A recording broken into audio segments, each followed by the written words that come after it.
The Galactic Council had dismissed humanity as another fragile species when they first encountered the pale, soft-skinned bipeds from the third planet of a yellow dwarf star.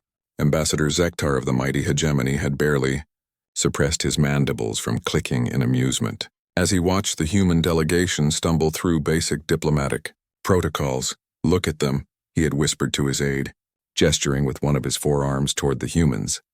"No natural armor, no claws, no venom sacs. They can't even breathe our atmospheric mix without those primitive breathing devices. How did such a pathetic species ever achieve spaceflight?"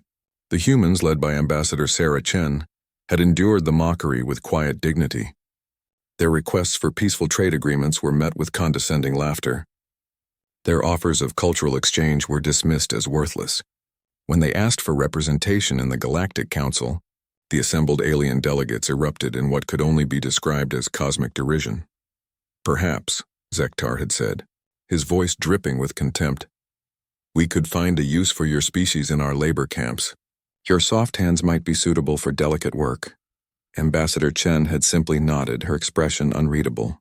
"We understand your position," she had replied calmly. "We hope you'll reconsider." The humans departed quietly, and the galaxy forgot about them. That was their first mistake. 3 cycles later, the hegemony's mining operation on Kepler 442b went silent. The planet was rich in rare minerals essential for their weapons manufacturing, worked by enslaved species under brutal conditions. Zektar assumed it was another slave revolt, easily crushed as always. The investigation team that arrived found something unprecedented. The mining complex was intact, but every hegemony soldier was gone. Not killed, gone. Their weapons lay scattered, undamaged, but somehow fused into twisted, unrecognizable shapes. The enslaved workers spoke in hushed tones of ghosts that moved through shadows, of liberation that came without a single shot fired. Security footage revealed the impossible. Humans, moving through the facility like phantoms. They disabled guards with surgical precision, turned the hegemony's own technology against them, and vanished into the night with over 10,000 liberated slaves. "Impossible," Zektar had snarled. "Those soft, weak creatures couldn't possibly—" His aide interrupted with a trembling voice. "Sir, we're receiving reports from 17 other systems. Mining operations, slave camps, military outposts all hit simultaneously. The pattern was always the same. Humans appeared from nowhere, struck with impossible coordination across vast distances, and vanished, leaving behind freed slaves and demoralized hegemony forces." The galaxy's opinion of humanity began to shift. Admiral Vexmore of the hegemony's Third Fleet was dispatched with orders to find and destroy the human homeworld. His fleet of 200 warships was the largest military force ever assembled. Surely overkill for dealing with one insignificant planet. They never found Earth. Instead, Earth found them. The humans had learned that in the vast darkness of space, predators were not those with claws and fangs. They were those who could adapt, who could think, who could turn any environment into a weapon. They had scattered across the galaxy like seeds in the wind, establishing hidden bases in asteroid fields, hollow moons, and the spaces between stars where no sane species would think to look. Admiral Vexmore's mighty fleet found itself hunted across 3 systems by an enemy they couldn't see, couldn't predict, and couldn't understand.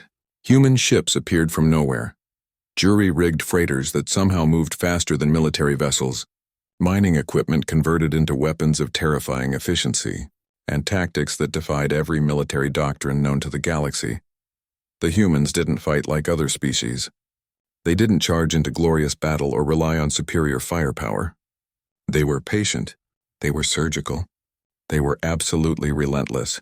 Vexmore's fleet was not destroyed, it simply stopped existing, ship by ship, until the admiral found himself alone in the void, his communications cut, his weapons dead, facing a single human vessel that should have been no match for his dreadnought. The voice that came over the comm was soft, almost apologetic. "Admiral Vexmore, this is Captain James Rodriguez of the Human Liberation Fleet.